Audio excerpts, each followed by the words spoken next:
Taste the Daily. மக்களை காப்போம் தமிழகத்தை மீட்போம் எழுச்சி பயணம் தற்போது விழுப்புரம் மாவட்டத்தில் துவங்கியுள்ள நிலையில் கழக பொதுச் செயலாளர் எடப்பாடி கே பழனிசாமி நடைபயணம் மேற்கொண்டு வருகிறார். அதன் நேரலையை தற்போது காணலாம்.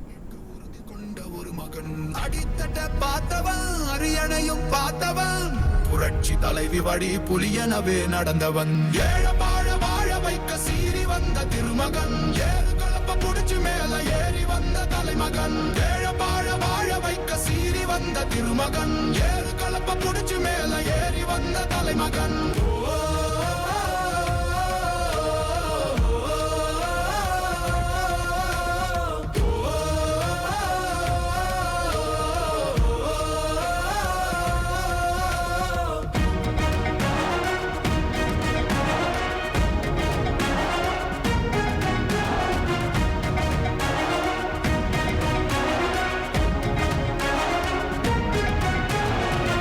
தமிழர் எழுச்சி பயணம் புயலா உருவாச்சே பல வருஷம் கழிச்சு நினைச்ச கனவு நிஜமா நடந்தாச்சே புரட்சி தமிழர் எழுச்சி பயணம் புயலா உருவாச்சே நம்ம சேரும் போது வெற்றி வந்து விழுந்தாச்சே மக்களை காப்போம் தமிழகத்தை மீட்போம் மக்களை காப்போம் தமிழகத்தை மீட்போம் மக்களை காப்போம் தமிழகத்தை மீட்போம் மக்களை காப்போம் தமிழகத்தை மீட்போம்.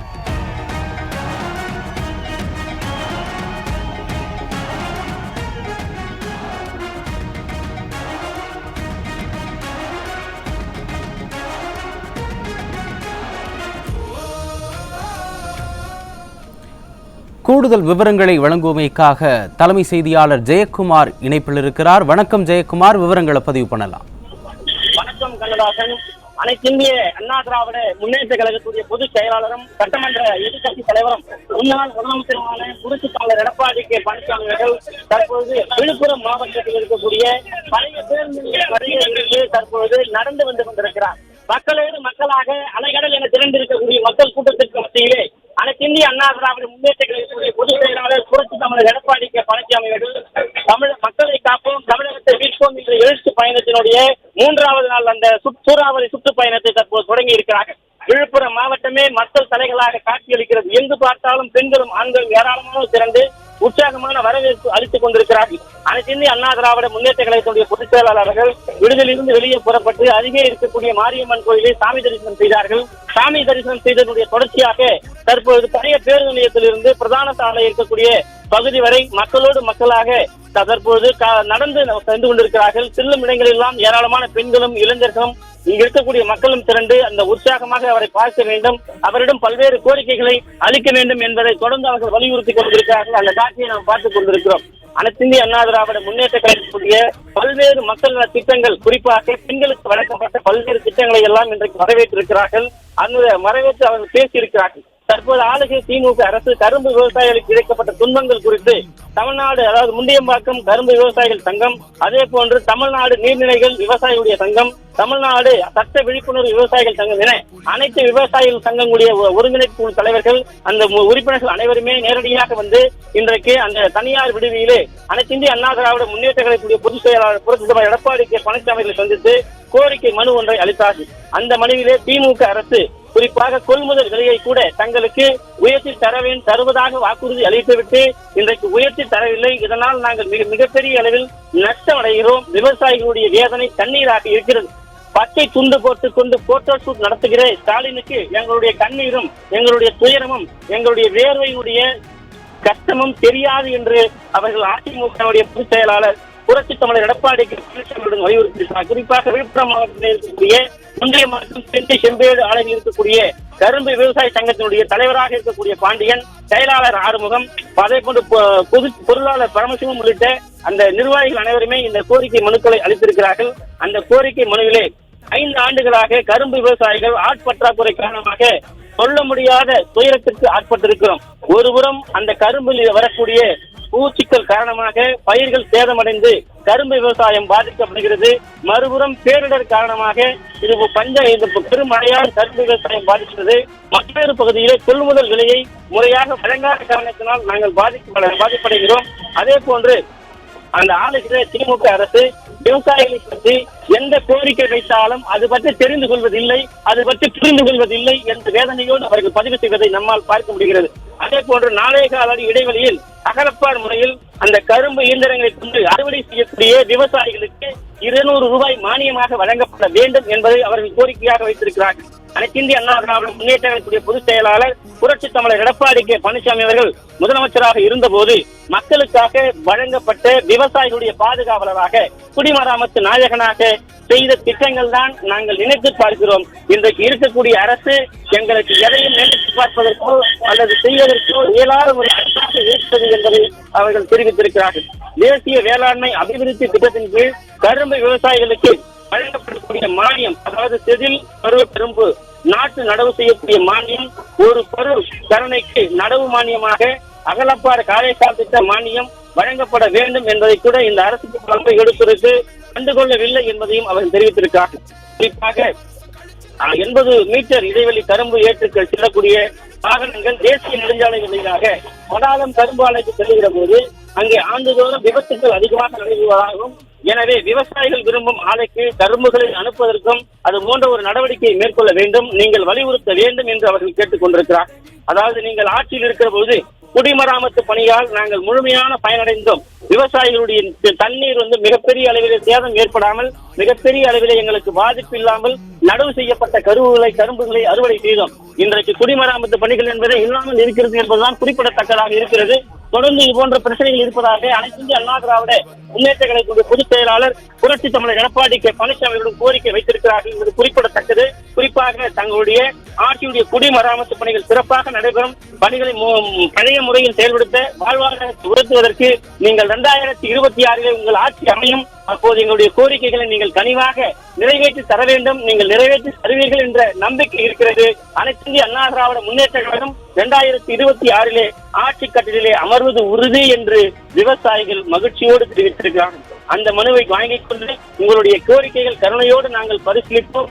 எங்களுடைய ஆட்சி வந்தவுடன் முதல் அந்த விவசாயிகளுடைய பாதுகாப்பிற்காக என்னென்ன செய்ய வேண்டுமோ, எப்படி காவிரி பகுதியை டெல்டா மண்டலமாக, வேளாண் மண்டலமாக, பாதுகாப்பு மண்டலமாக அறிவித்தோமோ அதுபோன்று உங்களுக்கு செய்து தரப்படும். கள்ளக்குறிச்சி சேலமடியை எப்படி கால்நடை பூங்காவை அமைத்து மக்களுக்கு தேவையான அளவு பெரிய அளவில் நாம் இது போன்று செய்து கொடுத்திருக்கிறோமோ அது தொடர்ச்சியாக நாம் இது போன்ற பணிகளை செய்து கொள்வோம் என்று வாக்குறுதி அளித்திருக்கிறார்கள்.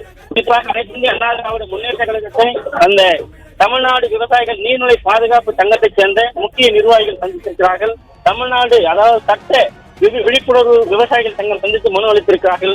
தொடர்ச்சியாக தற்போது அனைத்து இந்திய அண்ணா திராவிட முன்னேற்ற கழகத்துடைய பொதுச் செயலாளர் புரட்சி தமிழர் எடப்பாடி கே பழனிசாமி அவர்கள் நடந்து வந்து கொண்டிருக்கிறார்கள்.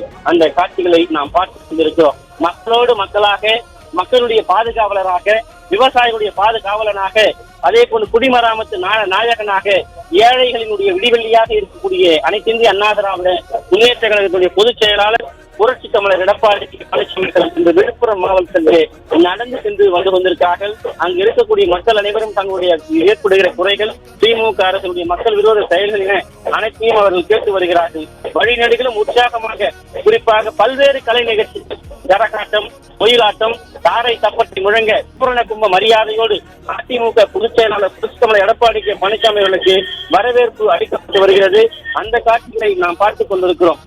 அதாவது ஆட்சி கட்டிலே இருந்தாலும் இல்லை என்றாலும் மக்களோடு வாழ்கிற மிகப்பெரிய மாபெரும் இயக்கம் அனைத்து இந்திய அண்ணா திராவிட முன்னேற்ற கழகம் என்பதை இன்று மீண்டும் நிரூபித்திருக்கிறார்கள். குறிப்பாக அண்ணா திராவிட முன்னேற்ற கழகத்தை பொறுத்தளவிற்கு தமிழ்நாட்டிலே தொடர்ந்து பல்வேறு இந்த 100 நாள் வேலை திட்டத்திலே பல்வேறு முறைகேடுகள் 4 ஆண்டுகள் நடந்திருப்பதாக கூறப்படுகிறது.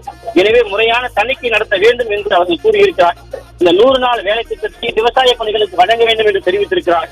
அதே தமிழ்நாட்டின் மகாத்மா தேசிய ஊரக இந்த வேலைவாய்ப்பு திட்டத்தின் மூலமாக 4 ஆண்டுகளில் கோடிக்கணக்கான ரூபாயை கொள்ளையடித்திருக்கிறது திமுகவின் ஸ்டாலின் அரசு என்று குற்றச்சாட்டப்பட்டிருக்கிறது. சமூக தணிக்கை அறிக்கை அதை அமலப்படுத்தி இருக்கிறது. குறிப்பாக 14 கோடி ரூபாய் வழங்கப்பட்டதாகவும் 2024-25 ஆண்டிலே. ஆனால் தற்போது வேலை செய்பவர்களுக்கு 300 ரூபாய் வழங்க வேண்டும் என்றால் அவர்களுக்கு 150 ரூபாய் 200 ரூபாய் கொடுத்துவிட்டு மற்றதை தங்களுடைய கஜானையரை போட்டுக் கொள்வதாக அந்த 100 நாள் வேலை திட்டத்திலே மக்கள் குற்றம் சாட்டியிருக்கிறார்.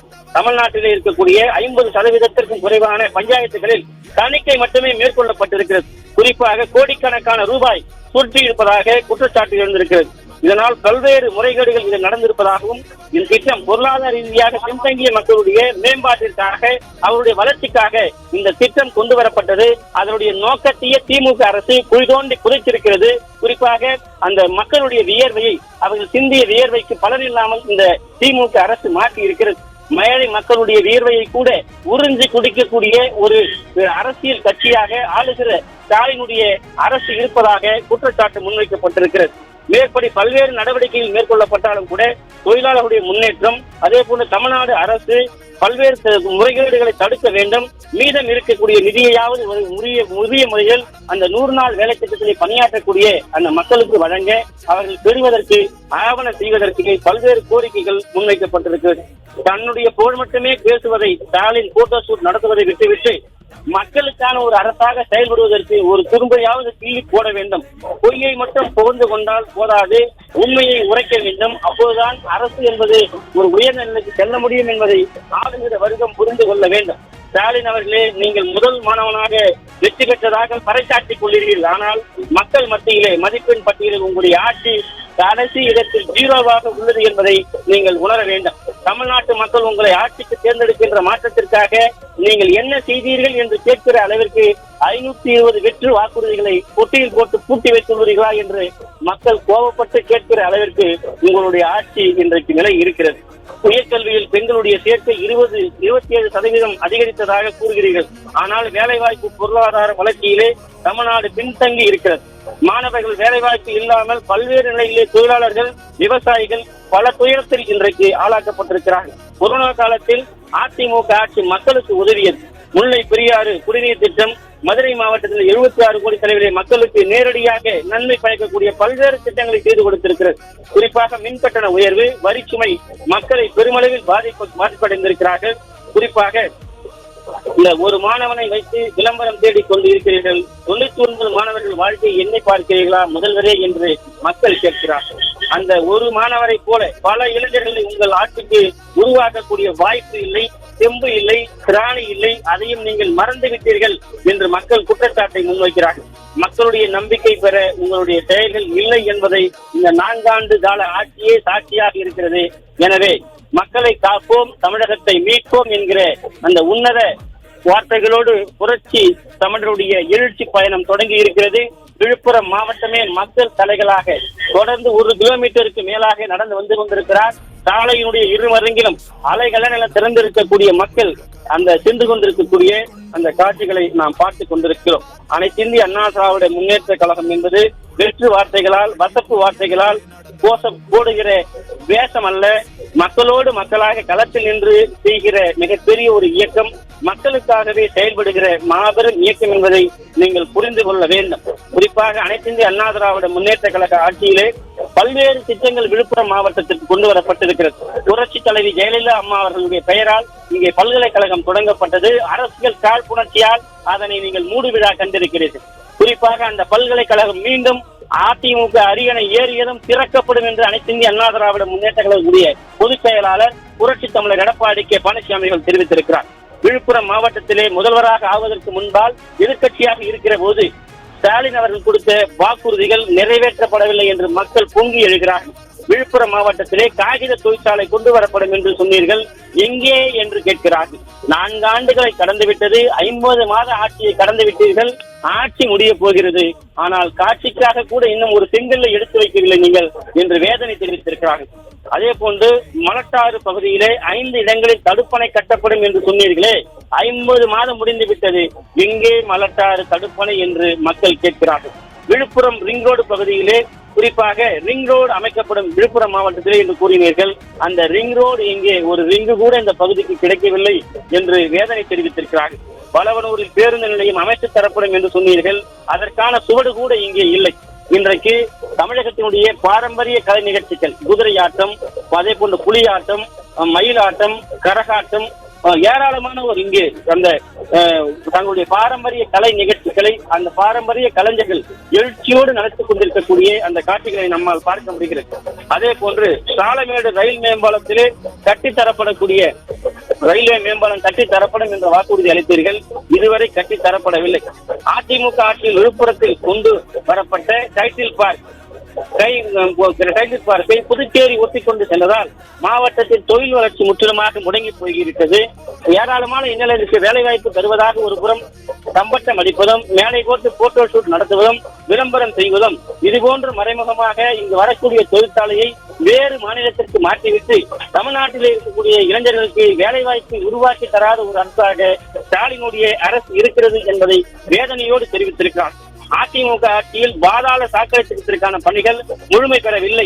அதே போன்று விழுப்புரத்திலே குற்றம் சாட்டி பேசிய ஸ்டாலின் வந்து தற்போது 50 மாதங்களை கடந்து விட்டது, 4 ஆண்டுகளுக்கு மேல் செல்லுகிறது. சாக்கடை திட்டம் ஏன் இன்னும் முழுமை பெறவில்லை? ஒரு பக்கம் சென்னையிலே தோண்டப்பட்ட ஒவ்வொரு கால்வாய்களும் வாகனம் ஓட்ட முடியாமல் கீழே விழுந்து கால் உடைவதும், முட்டி உடைவதும், எலும்பு உடைவதுமாக விபத்துக்குள்ளாக வேண்டிய மக்கள் துயரத்தினுடைய உச்சத்திற்கு செல்லக்கூடிய நிலைக்கு ஸ்டாலினுடைய திமுக அரசு தள்ளி இருக்கிறது.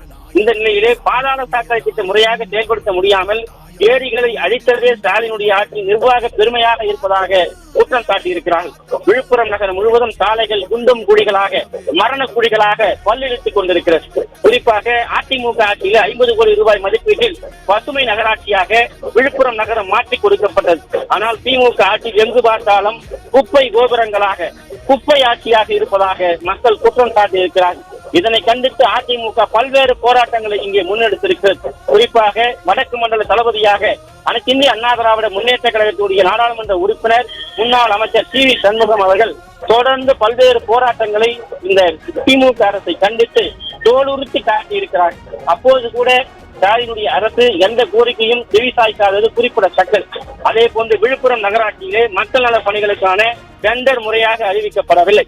திமுகவை சேர்ந்த நகர செயலாளர் குறிப்பாக சர்க்கரை என்ற ஒருவரே அதிமுக அந்த இருக்கக்கூடியவர்களை தொடர்ந்து குறிப்பாக நகர செயலாளராக இருக்கக்கூடியவர் அந்த மிரட்டி எடுத்துக் கொள்வதாக அந்த கட்சியினுக்கு தொடர்ந்து புலம்பக்கூடிய சூழ்நிலை இருப்பதாக அவர்கள் குற்றம் சாட்டியிருக்கிறார். விக்கிரவாண்டியில் 1 கோடி ரூபாய் மதிப்பீட்டில் உழவர் சந்தை கட்டப்பட்டுள்ளது கூறப்படுகிறது. ஆனால் 1 லட்சம் ரூபாய் கூட செலவு செய்யாமல் கூரை கொட்டையாக மாற்றியதுதான் ஸ்டாலினுடைய திராவிட ஆட்சியினுடைய மாபெரும் பெருமையாக இருக்கிறது என்று அதில் மெகா ஊழல் நடந்திருப்பதாக அந்த சந்தையை திறக்காத நிலையில் அங்கு இருக்கக்கூடிய விவசாயிகளும் வியாபாரிகளும் வேதனை தெரிவித்திருக்கிறார்கள்.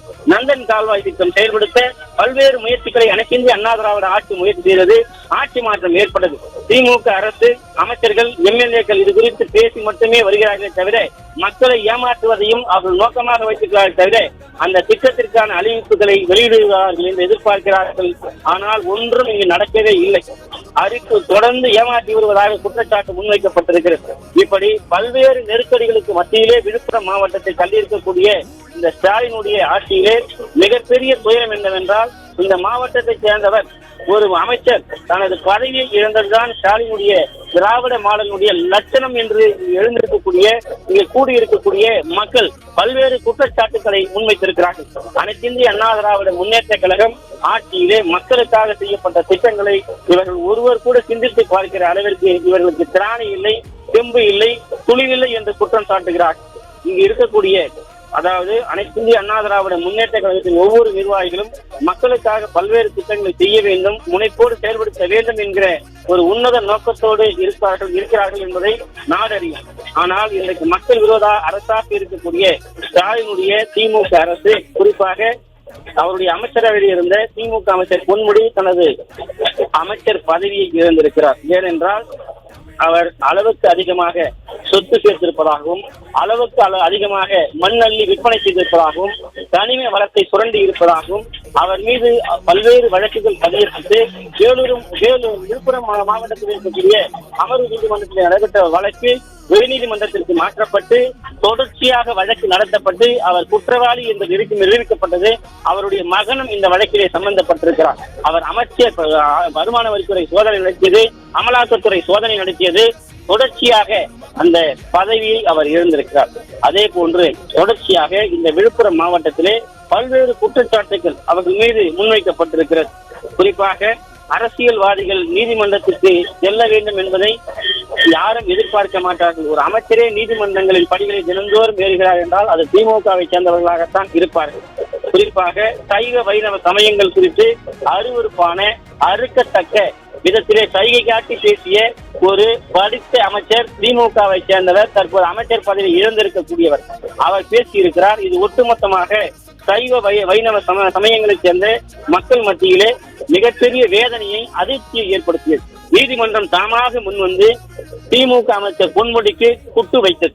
இது போன்று மதங்களை புண்படுத்தக் கூடாது, மதங்களின் மீதான நம்பிக்கை இருக்கிற அளவிலே நீங்கள் கேவலமாக, நாகரிகம் இல்லாமல், மனிதத்தனம் இல்லாமல் பேசுவது கண்டிக்கத்தக்கது என்று கூட்டு வைத்தது.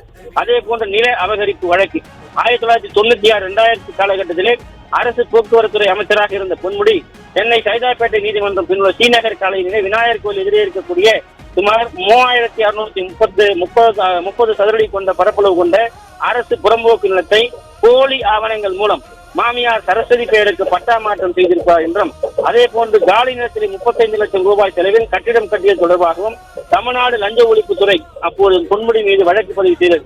அவரது மாமியார் சரஸ்வதி, சைதை கில்ட்டு உள்ளிட்ட 10 பேர் 2003ஆம் ஆண்டு வழக்கு பதிவு செய்யப்பட்டது. இந்த வழக்கை விசாரித்த நீதிபதி ஜெயவேல், அதாவது 2023 ஜூலை 6ஆம் தேதி அமைச்சர் பொன்முடி, அதாவது சென்னை மாநகராட்சி துணை மேயர் உள்ளிட்ட 7 பேர் மீதாக குற்றம் எந்த விதமான ஆவணங்களும் லஞ்ச ஒழிப்புத்துறை சார்பில் தாக்கல் செய்யப்படவில்லை, குற்றச்சாட்டுகள் குறிப்பாக அனைவரையும் நாங்கள்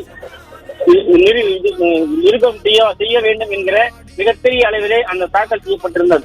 தொடர்ச்சியாக செம்மன் புகாரி வழக்கு 2006-11 காலகட்டத்தில் திமுக ஆட்சியில் கனிம வளத்துறை அமைச்சராக இருந்த அப்போதைய பொன்முடி, அவரது மகன் கௌதம சிகாமணி உறவினர்கள் விழுப்புரம் மாவட்டம் பூந்துரை கிராமத்தில் உள்ள செம்மன் புகாரில் அனுமதிக்கப்பட்ட அளவு கூடுதலாக செம்மன் அள்ளப்பட்டு 28.38 கோடி அளவிலே தமிழ்நாடு அரசுக்கு இழப்பு ஏற்படுத்தியது. விழுப்புரம் மாவட்ட நீதிமன்றத்திலே, குறிப்பாக விழுப்புரம் மாவட்ட நீதிமன்றத்திலே இது கௌதம சிகாமணி, பொன்முடி உறவினர்கள் வழக்கை விசாரணை செய்திருக்கிறார்கள். இவர்கள் இதற்கிடையிலே அதை தள்ளுபடி செய்ய வேண்டும் என்று சொன்ன போது அது அளவுக்கு அதிகமாக அள்ளப்பட்டது உறுதிப்படுத்தியது. 19 ஜூன் 2023 பொன்முடியினுடைய கோரிக்கையை ஏற்க சென்னை உயர்நீதிமன்றம் எதிர்த்து வழக்கை தொடர்ந்து ஆணையிட்டது.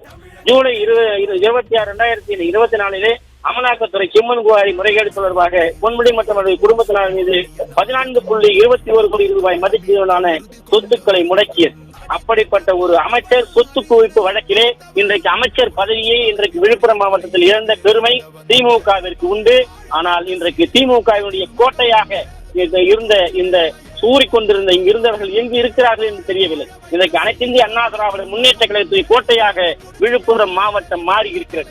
எங்கு பார்த்தாலும் மக்கள் தலைகள், எங்கு பார்த்தாலும் மக்கள் தலைகள். பிரம்மாண்டமான ஒரு கூட்டம், அலைகடல் என திறந்திருக்கக்கூடிய இங்க இருக்கக்கூடிய லட்சக்கணக்கான மக்கள் மத்தியிலே அனைத்து இந்திய அண்ணா திராவிட முன்னேற்ற கழகத்துடைய பொதுச் செயலாளர் புரட்சி தமிழர் எடப்பாடி பழனிசாமி வருகிறது கொண்டிருக்கிறார்கள். இங்கு பிரம்மாண்டமான முறையில் அவரை வரவேற்று கொடிகளும் பதாதைகளும் அதே போன்ற கட்டவுட்டுகளும் பேனர்களும் வைக்கப்பட்டிருக்கிறது. மக்கள் கூட்டத்திலே வாகனங்கள் தவழ்ந்து செல்ல முடியாத அளவிற்கு வாகனங்கள் நகர்ந்து கொண்டு கொண்டிருக்கிறது. எறும்பு போல நகரக்கூடிய அந்த காட்சிகளையும் எங்கு பார்த்தாலும் மக்கள் தலைகளாகவும், இதோ 2026 அதிமுகவை நாங்கள் அரியணை ஏற்றுவதற்காக வந்திருக்கிறோம், நீங்கள் அரியணை ஏறியே தீருவீர்கள், 2026 அனைத்திந்திய அண்ணா திராவிட ஆட்சி மலரும் மலரும் மலரும் என்று சொல்லுகிறார்கள். வானத்திலே நீங்கள் நட்சத்திரங்களை பார்த்திருக்கலாம், ஆனால் பூமியிலே இருக்கக்கூடிய பல்லாயிரக்கணக்கான மக்கள் நட்சத்திரங்களை போன்று மின்னிக் கொண்டிருக்கிறார்கள். புரட்சி தலைவருடைய எழுச்சி முகத்தை பார்க்க வேண்டும், அவருடைய பேச்சை கேட்க வேண்டும் என்பதற்காக இங்கே திறந்திருக்கிறார். அந்த காட்சியைத்தான் நாம் பார்த்துக் கொண்டிருக்கிறோம். அனைத்திந்திய அண்ணா திராவிட முன்னேற்ற கழகத்துடைய ஒவ்வொரு நிர்வாகிகளும், பொதுமக்களும், பெண்களும், இளைஞர்களும் இங்கே குடுமி இருக்கிறார்கள். அதிமுக என்கிற இந்த மாபெரும் இயக்கம் ஆட்சி கட்டிலில் வர வேண்டும். அதிமுக என்கிற இந்த இயக்கம் மக்களுக்காக செயல்படக்கூடிய ஒரு மாபெரும் இயக்கம் என்பதை தெரிவிப்பதற்காக இன்றைக்கு கூடியிருக்கிற இந்த கூட்டம் தற்போது ஆட்சியில் இருக்கக்கூடிய திமுக அரசுக்கு சம்மட்டி அடி கொடுக்கக்கூடிய இந்த காட்சியைத்தான் நீங்கள் பார்க்க வேண்டும். முதல்வர் ஸ்டாலின் அவர்களே என்று சொல்லக்கூடிய அளவிலே இங்கே ஓட்டுநர்கள், தொழிலாளர்கள், விவசாயிகள், மகளிர் சுய உதவி குழுவை சேர்ந்த பெண்கள், அதே போன்று இந்த நகரத்திலே இருக்கக்கூடிய ஏராளமான பொதுமக்கள், தொழில் செய்யக்கூடியவர்கள் என ஏராளமான இங்கு வந்திருக்கிறார்கள். தொடர்ச்சியாக இங்கு பார்க்கிற இந்த கூட்டம் எல்லாம் அலைகடல் என திறந்திருக்கிறது. மக்கள் தலைகளாக எங்கு பார்த்தாலும் இருக்கிறது. மக்களுடைய தலைகளாக காட்சி எடுத்துக் கொண்டிருக்கிறது. குறிப்பாக மக்களுடைய எண்ண ஓட்டங்களை நம்மால் பார்க்க முடிகிறது. ஆட்சி 2026 மாறுவது உறுதி. அது விழுப்புரம் மக்கள் கூட்டமே சாட்சியாக நிற்கிறது. எங்கு பார்த்தாலும் மக்கள் தலைகள், சாலை முழுவதும் போக்குவரத்து இல்லாத அளவிற்கு மக்கள் கூடியிருக்கிறார். அதிமுகவுடைய பொதுச் செயலாளருடைய வருகையை பார்க்க வேண்டும். அவரை முகத்தை பார்த்து அவர் 2026 நீங்கள் அரியணை ஏற வேண்டும், ஸ்டாலின் ஆட்சியை வீட்டுக்கு அனுப்ப வேண்டும் என்று ஒவ்வொருவரும் சொல்லக்கூடிய அந்த எழுச்சியோடு பொன் சிரிப்போடு பொன் முறுவலோடு மகிழ்ச்சியோடு அவர்கள் நிற்கக்கூடிய அதிமுகவுடைய கொடிகளை கையிலே ஏந்தி அனைத்திந்திய அண்ணா திராவிட முன்னேற்ற கழகத்துடைய தொண்டர்கள் அனைவரும் இங்கே திரண்டிருக்கக்கூடிய தொண்டர்கள் எங்களுடைய நெஞ்சுரத்தை பாருங்கள், எங்களுடைய நெஞ்சுரத்தை பாருங்கள் என்று ஆளுகிற அரசுக்கு எச்சரிக்கை விடக்கூடிய விதத்திலே இன்றைக்கு கூட்டம் திரண்டிருக்கிறது என்றால் இது சாதாரண கூட்டம் அல்ல, தானாக சேர்ந்து வந்த கூட்டம், இவளை போன்று போட்டோ ஷூட் நடத்துவதற்காக சேர்ந்த கூட்டம் அல்ல என்பதை இந்த மக்கள் மீண்டும் ஒரு முறை தெரிவித்திருக்கிறார். இங்கு தாரை தப்பட்டை முழங்க, மேலதாளம் முழங்க, பூரண கும்ப மரியாதையோடு அனைத்திந்திய அண்ணா திராவிட முன்னேற்ற கழகத்துடைய பொதுச் செயலாளர் புரட்சி தமிழர் எடப்பாடி கே பழனிசாமி அவர்கள் விழுப்புரம் மாவட்டம் அதிமுகவுடைய கோட்டை என்பதை கர்ஜிக்கும் விதத்திலே இன்றைக்கு மக்கள் கூட்டம் இங்கு கூர்ந்து இருக்கிறது. எங்கு பார்த்தாலும் மக்கள் தலைகளாக இருக்கக்கூடிய இந்த விழுப்புரம் மாவட்டத்திலே அனைத்திந்திய அண்ணா திராவிட முன்னேற்ற கழகத்துடைய பொதுச் செயலாளர் புரட்சி தமிழர் எடப்பாடி கே பழனிசாமி வருகை தந்து கொண்டிருக்கிறார்கள். அந்த காட்சியை நாம் பார்த்துக் கொண்டிருக்கிறோம். மக்களோடு மக்களாக, தோள் நின்று தோழனாக, மக்களுடைய துயதுடைக்கக்கூடிய பாதுகாவலனாக, ஏழைகளினுடைய பங்காளனாக, குடிமராமத்து நாயகனாக, விவசாயிகளுடைய பாதுகாவலராக, உங்கள் வீட்டு பிள்ளையாக உங்களை நோக்கி எனது புரட்சி பயணம் தொடங்கிவிட்டது. ஏற்கனவே 2 நாள் கோயம்புத்தூர் மாநகரமே குழுகுகிற விதத்திலே கூட்டம் கூடி நிரூபித்தோம். இன்றைக்கு விழுப்புரத்திலே நாங்கள் இருக்கிறோம் என்று ஒவ்வொரு பெண்களும் வந்து நிற்கிறார்கள். அம்மாவால் கொண்டாடப்பட்ட பெண்கள், அம்மாவால் பல்வேறு நலத்திட்டங்களை பெற்ற பெண்கள், அம்மாவினால் பல்வேறு நலத்திட்டங்கள் வழங்கப்பட்ட பெண்கள் என அனைவருமே இங்கு குழுமி இருக்கிறார்கள். அதனை நம்மால் பார்க்க முடிகிறது. அந்த மக்கள் மத்தியில் முன்னேற்ற கழகத்துடைய பொதுச் செயலாளர் புரட்சி தமிழர் எடப்பாடி கே பழனிசாமி அவர்கள் தற்போது வந்து கொண்டிருக்கக்கூடிய அந்த காட்சிகளை நாம் பார்த்துக் கொண்டிருக்கிறோம். மக்களுடைய வெள்ளத்திலே அதிமுகவுடைய பொதுச் செயலாளர் புரட்சி தமிழர் எடப்பாடி கே பழனிசாமி வருவதை ஒவ்வொருவரும் மகிழ்ச்சியோடு அவர்கள் வரவேற்கிற அந்த காட்சியை குறிப்பாக அனைத்திந்திய அண்ணா திராவிட முன்னேற்ற எடப்பாடி கே பழனிசாமி அவர்கள் தொடர்ச்சியாக மக்களை சந்தித்து வருகிறார். எங்கு பார்த்தாலும் பெண்களாக, எங்கு பார்த்தாலும் பொதுமக்களாக, எங்கு பார்த்தாலும் விவசாயிகளாக, எங்கு பார்த்தாலும் நெசவாளர்களாக, எங்கு பார்த்தாலும் தொழிலாளர்களாக விழுப்புரம் மாநகரமே இன்றைக்கு மக்கள் தலைகளாக காட்சியளிக்கிறது. விழுப்புரம் என்பது அதிமுகவுடைய கோட்டை என்பதை இன்றைக்கு அனைத்திந்திய அண்ணா திராவிட முன்னேற்ற கழகம் நிரூபித்திருக்கிறது.